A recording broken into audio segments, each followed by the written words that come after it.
The 2025 Audi S5. This and its little brother, the A5, have been merged with their A4 and S4 ancestors. Audi is trying to consolidate their internal combustion vehicles and their EV vehicles, have a clear distinction between them in the naming nomenclature. So moving forward, if you want a mid-sized Audi sedan, this is the way to do it.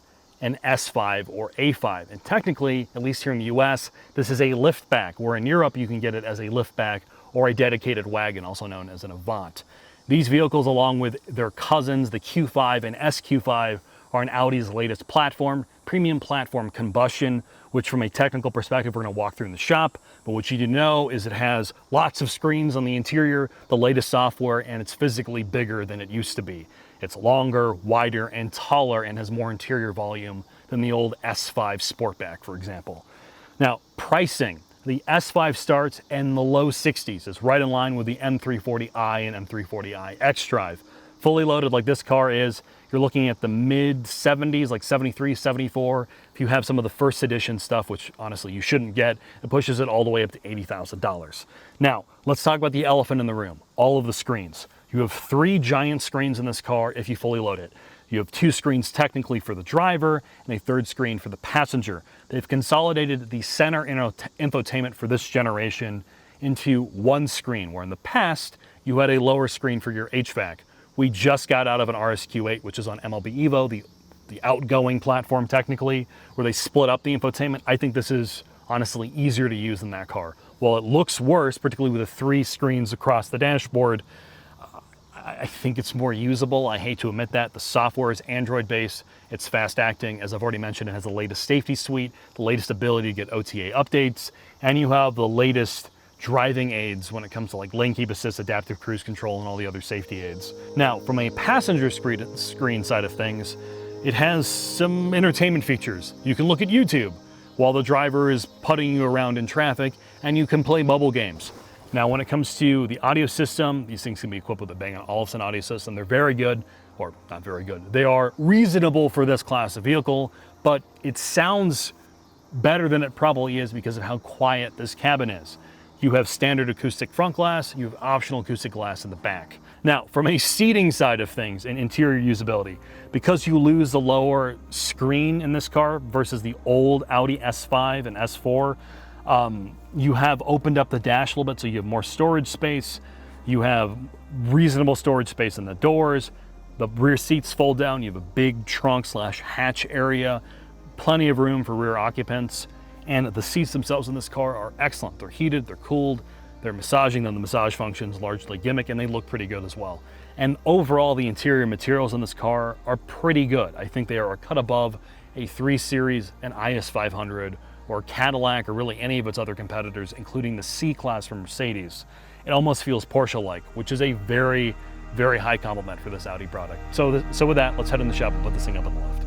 I had a young lady come to me. She said a bowel movement came out of him as long as from her fingertips to her elbow. She said that once it was in the toilet, they couldn't flush it down. Her husband had to get a shovel out of the garage and chop it up. In the shop with the 2025 Audi S5. As we've already talked about, this car and its little brother, the A5, have been consolidated with the A4 and S4. These vehicles are true sports sedans. What that means is they're not track focused. They're meant to be driven on your favorite back road, to and from work, and serve as your daily driver. They're supposed to be a mix of luxury and sport, a car that you seldom to never take on the racetrack. Now, for this generation of S5, it is on premium platform combustion, Audi's latest internal combustion modular architecture, which is a focus on hybridization, the 48-volt architecture that they're now adopting on things like the SQ5, which we've already done a video on, while we compare it to the X3. From an electronic architecture perspective, this is now on E3 1.2, so it has the latest safety suite. It now has ChatGPT built into its internal software to make you drive better and be a better business person. It has configurable lights, has configurable tail lights, it has haptic switches and lots of screens.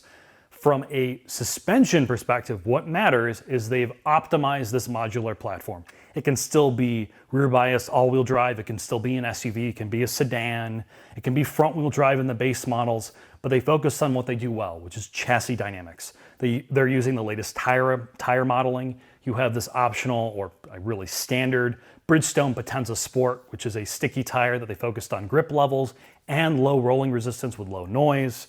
Audi and Bridgestone work together. Obviously, OEMs have been doing this for forever, but they are truly trying to optimize this car. It has stiffer front and rear axles. It has more camber. It is still a multi-link front and rear. It uses aluminum everywhere. Versus something like a 3 Series being multi-link means this car gets more dynamic camber gain. And because it's multi-link, it should ride a little better. The S5 has adaptive dampers, but no air ride. The air ride is reserved to the Q5 and SQ5. This car also has a torque vector and rear differential, a true TVD rear diff, and a torque vectors by brake in the front. The other thing I'm going to bring up is the drivetrain. We get the older V6 setup. Despite this being on the new platform, we don't get the 48-volt system, the mild hybrid, and the electric motor. We still have a traditional single turbo V6, but it is now mated to a dual clutch gearbox. In the past, this drivetrain was mated to a torque converted automatic. While shifts while moving are excellent, very fast, what you're expecting from a dual clutch, around town there's some clunkiness that I think is there because this car doesn't have the hybridization and the electric motor. It's sort of slow to get off the line. Efficiency-wise, though, it's still pretty good.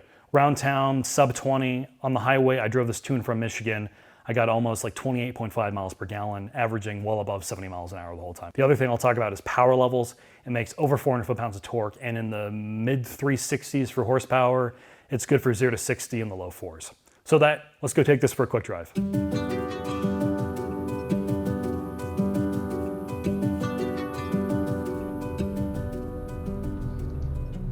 Mark, I'm upper, lower, middle management. I make deals and I need a sports sedan, but I'm never gonna take it to the track. I got my phone. I got this third screen here. Let's watch some videos. Whoa! I can't believe how violent it is. I don't want an SUV. I want the purity of a sports sedan. And I want it to be pretty quick. The 0 to 60 in the low 4s, I return well into the middle, high 20s miles per gallon. And I think in the past, the two clear choices in this class, other than the Rebel choice, which is the IS500 or the V8, was this and my beloved M340i. And I think previously the Audi just rode well, but was sort of just, not that engaging to drive. Yeah. I think after spending time with this car, other than some of my issues with this V6, I think this is a very worthy competitor to the M340i, and I think it comes down to personal choice while this water van passes this Camry in front of me. The guy's going flat out in his water van. You spent some time in this thing, I did. Other than your screen. I'm so enamored by the screen, I just want to start searching. You can't see it either, so you're not even having any fun. Are you going to pull up your bowel care? Yeah, maybe. No, we'll do that later. Yeah, I spent some time in this car, and what can I say? It's a real pleasure. It's kind of like, it's the classic Audi sedan formula. Super, super refined. You have wafts of Porsche in here? Yeah, I love the interior aside from the screens. Like, you look at the doors, you just feel like this is really, really good German sedan feel to it. The suspension calibration is great. It's super compliant, super soft without being nauseating. It still handles great for what it is. The power is exactly what you need. Do you need more power than this? No. As a street car? And the V6 sounds, okay, I mean, obviously it's fake engine noise, but the V6 in this doesn't sound any worse than the i6 in the BMW. I mean, I think, honestly, man, this car, it's really good. Yeah, so let's talk about the negative stuff. I mean... drivetrain is just not as good as the B58. Yeah. The dual clutch shifts really quickly. Yeah, when you're going flat out. Yes. When you want to do launch control, it'll knock your teeth out. When you're going foot to the floor on your favorite back road, again, these cars don't do track. So the dual clutch in this car is ultra fast, and it may even be sharper than the B58. Its problem, though, is when you're around town, I clearly think this drivetrain was designed with being a mild hybrid. Yeah. And it's sort of clunky and The start-stop sucks. Yeah. It's like you have to turn it off every single time you get into it. It's just, it makes the whole car feel like it's not working right. I mean, around town, it's got less of an issue than the SUV, the Q5 that we just drove, where around town that car felt like it was broken. This doesn't feel as bad, honestly. And I don't know why, because they're basically the same car. I know, it doesn't make a lot of sense. It just could be like whatever learning process went into the gearbox was botched on that. This is better, but it's not, like you said. Really, at the end of the day, the B58, the BMW drivetrain is superior. This has better driving dynamics overall. Like when you're driving the gearbox hard, I feel like this is better than the BMW. Just when you're driving it most of the time, which is not hard, putting around traffic, this gets a bit frustrating. I'd agree with you. I think ride quality wise, again, being on the same platform as the SQ5, we're in the dynamic mode, and this part of our favorite road has terrible pavement. Yeah. And it's still really compliant. It rides better than a 3 Series does. What it does great is over the high frequency stuff. Like these little sharp, subtle impacts, they just disappears. The car feels super, super solid. Like it just does not upset the car. It doesn't make its way into you. While it doesn't feel like a super soft boat at the same time. They managed to isolate things out. I think they have the better platform. Yes. A better platform as a luxury, like double wishbone. GT. Yeah. So I mean, it makes such a big difference in drivability. So if I wanted a car that just disappears in the background, that I'm not fatigued in, I love this thing. Yeah, and I think ride quality wise, despite not being on air suspension like the SQ5, its sibling, this doesn't feel boaty, right? Like it may have slightly firmer damping than the SQ5, but you don't have any of like the big C's little ship effect of that car where it just feels floppy over things. It just goes to their tuning philosophy, whether it's air ride or steel springs. Their damper choice is great, and the guys who tune the chassis know exactly what they're doing. They're not overspringing the car, trying to make it rough for the sake of it, and that's something BMW just cannot get right. Like it's always one extreme or the other. Yes. And this brand does this amazing, and I wish that they would spend more time in this and focus on what they're really good at here, Jack. All right, so with that, let's head on the final thoughts, sir. Final thoughts on the Audi S5. First off, huge thanks to our title sponsor, Bridgestone Tires. If you're looking for tires for your own car, please take out their Potenza lineup, like the Potenza Sports that were on this Audi S5. They also have Potenza Races and the RE71 RS. If you're looking for a non-summer, more touring-based tire, they also have the Turanza and Alenza lineups.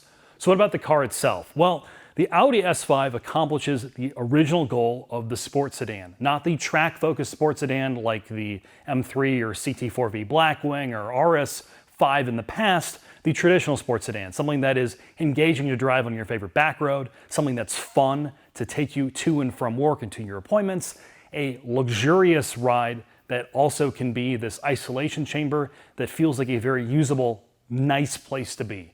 And in that regards, the Audi S5 does a good job. It has excellent ride quality. It's more refined than, say, a M340i. It's quieter inside. I think it uses better materials. It has a V6, so unlike in the C-Class, you're not saddled with a 4-cylinder, and I think for the most part, there are some nice touches to this car, like the material choice, the vanity shades in the back, the moonroof, the LED lights that you can configure, and the overall just fit and feel of this car is great. It also feels very nimble around town, being double wishbone in the front. I feel sub-limit handling in this car feels more nimble than the 3 Series. However, its cons are the drivetrain, while it sounds better than the B58 because there's less fake engine noise, is less refined. The dual clutch in this car was clearly designed in mind with a 48-volt system and the electric motor that comes with it, which means around town it's kind of herky-jerky, I'm assuming compared to the European models. And obviously its at-limit handling and its overall just efficiency of the drivetrain is nowhere close to the BMW. So with that, thanks for watching. Hope to see you again soon.